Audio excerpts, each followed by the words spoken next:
Hello guys! Welcome back to our channel, Ating Genovea's Vlog. So for today's video, kung mapapansin nyo madilim, pero it's already 7:45 in the morning. So sobrang sama ng panahon dito sa Houston, Texas.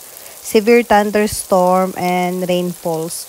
I think kaka-start lang ito this morning. Ayan, sobrang sama talaga ng panahon. So, andito kami sa school, ihahatid namin si Miggy.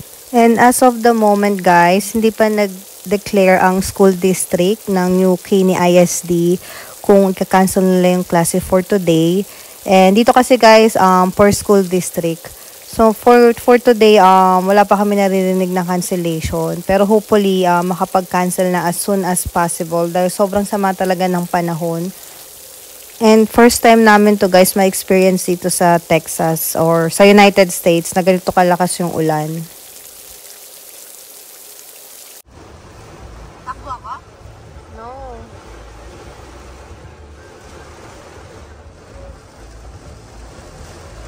So, sa mga oras na to guys, hindi ako makapag-decide kung papapasukin ko ba si Miggy or sa bahay na lang muna siya for today kasi sobrang lakas talaga ng ulan.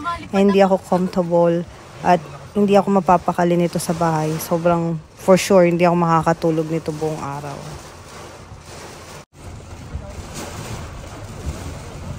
Hindi na sila bumaba o hindi na nila binaba yung anak nila. Hindi natin sure. Ano na? So, ayan, yung anak ko nag-decide na papasok talaga siya since sa loob naman sila ng school. Pero sobrang lakas talaga ng ulan, guys. Ilagay mo hoodie mo. Takbo.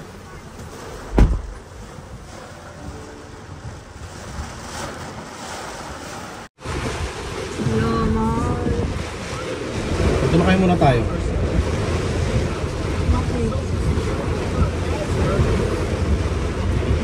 Iniwan mo yung anak mo dun eh.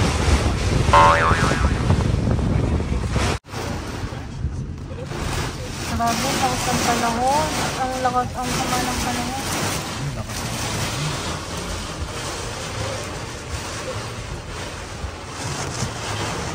Mahal, sakit. Grabe.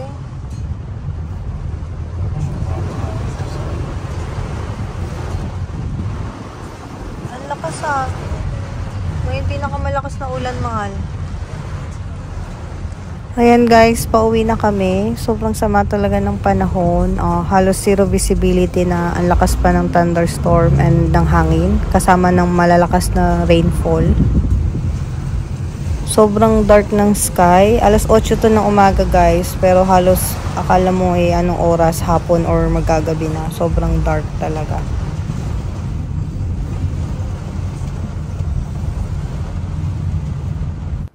Mabuti guys yung school ng anak ko. Dito mismo sa subdivision namin, may sarili silang school.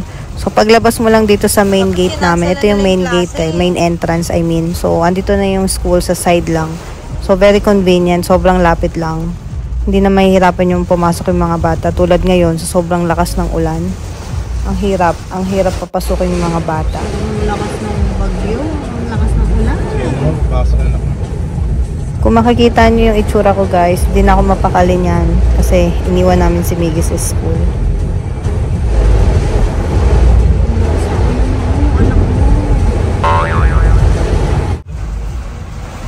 Malapit na tayo guys sa bahay. Sobrang bagal lang ng takbo namin kasi sobrang lakas talaga ng ulan. Parang binubuhusan ng tubig yung windshield namin at may kulog at kidlat pa talaga. Sobrang nakakatakot na guys.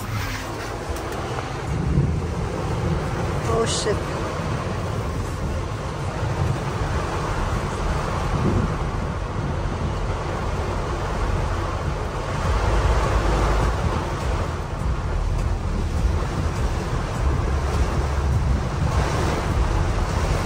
Zero visibility na mahal, oh. Mahal? Naka-ano ka?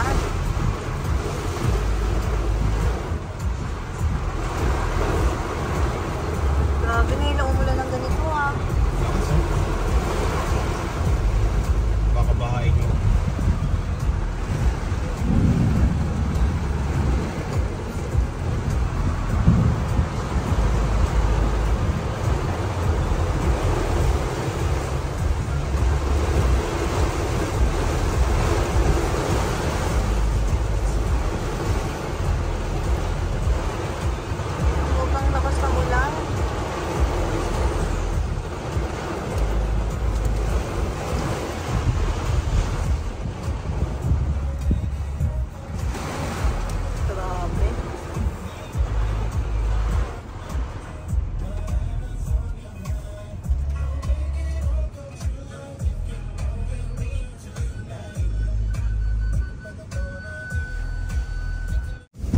my God.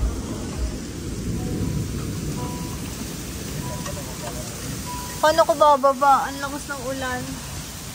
Grabe ang lakas ng ulan. Oh. Ano, mahal, grabe yung hangin.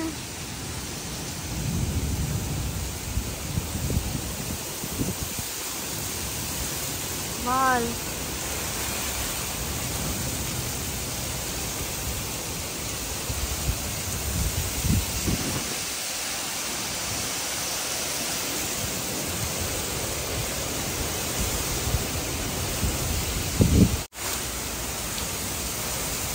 Grabe oh, ang hangin. Grabe, baha na yung likod natin, mahal.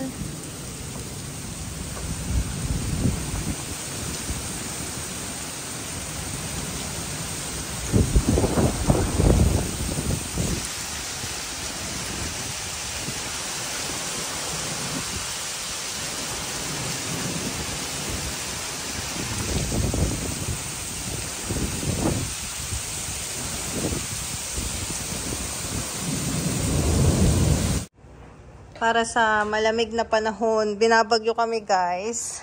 'Di ba? Sakto yung luto mo, mahal, ah. Yeah. So, ito yung aming breakfast. Sopas. Galing talaga ng asawa ko. Sarap. Binabagyo kami, guys, eh. Mahal, may asin tayo. So, ayan, guys. Sobrang sama ng panahon. Si Miggy nasa school na. So, hindi ko alam ba't ko pinapasok. So, ito yung ating breakfast for today. Sopas. Yayain ko sana, mahal. Yayain sana kita mag-breakfast sa labas, eh. Eh, hindi naman namin alam na ang lakas ng ulan sa labas. Pag nasa hospital kasi, kapag nasa hospital ka kasi, guys, hindi mo alam nangyayari sa labas.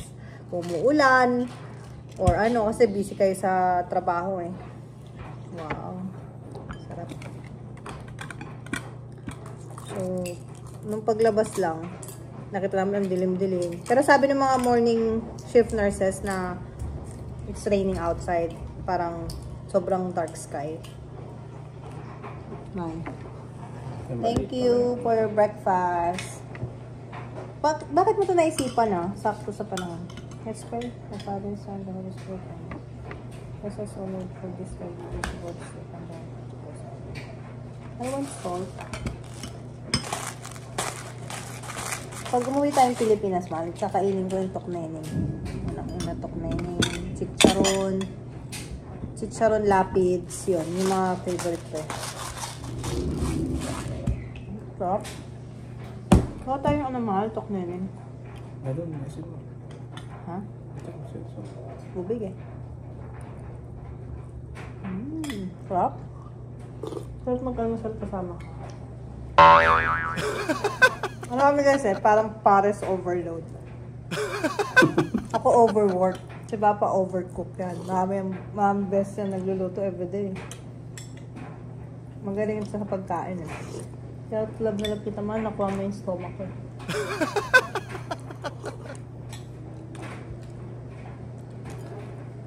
Sarap. Itlog pa lang yan. Sarap. Patikin mo ka nung ano. Ito po, fried rice. Pares yan. Saan ba masarap na? Uy, sarap. Sarap, di ba?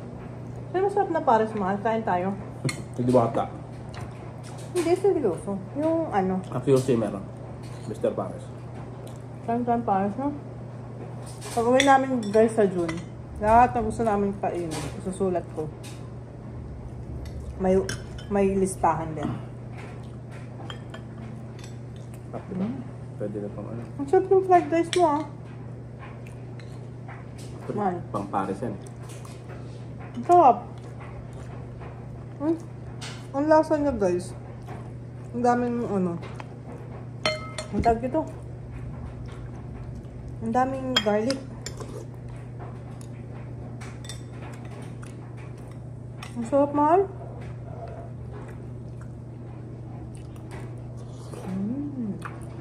Pero, iwas rice ako. Sarap. Kaya pa nga. Last. Ang sarap nito. May gayuman na naman to. Nagayuman mo ko lang yun. Sarap. Sarap talaga guys. Sobrang sarap. Abos mo na. Sopas overload.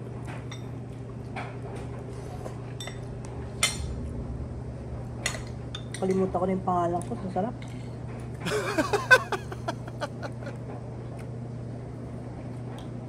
Pero ko guys. Ano yung lagay mo sa fried rice? Ba't ang sarap? Asin, tsaka bawang. Perfect. Halika na. Suntuin ko yung anak ko. Bahala ka sa buhay mo.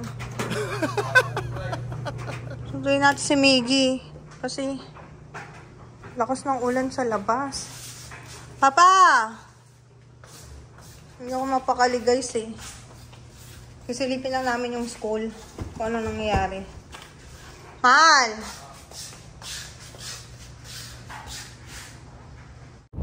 Hindi ako bababa, ikaw. Uy, galing akong trabaho. Mapapas na ako. Tsaka ba, nakashoot ako. Ikaw lang yan. Sunday namin yung anak namin guys. Sisilipin lang namin sa school. Ang lakas ng ulan. Walang tigil. Hindi ako makakatulog guys. Hanggat wala yung anak ko sa bahay. Hindi lang ako masundan.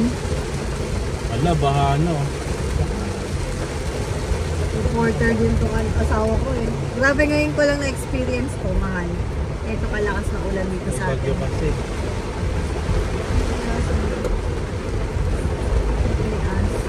Pwede ba sunduin?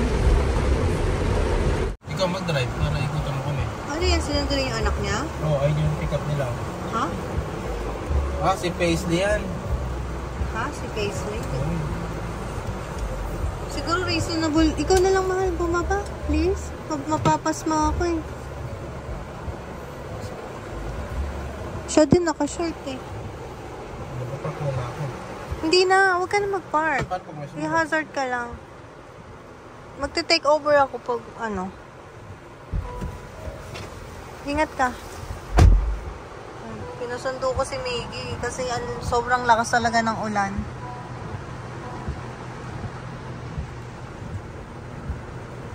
Ako nakalimutan pa yung susi. Oh my God. Si Papa. Nakalimutan niya yung susi. Other side. Sundayin mo yung Papa si Miggy. So, ayan guys, nakapag-decide na talaga ako na kailangan namin sunduin si Miggy kasi sobrang sama ng panahon. Hindi ako makapagpahinga sa bahay pag wala yung anak ko sa bahay. Ayan din, sinusundo rin yung ibang bata.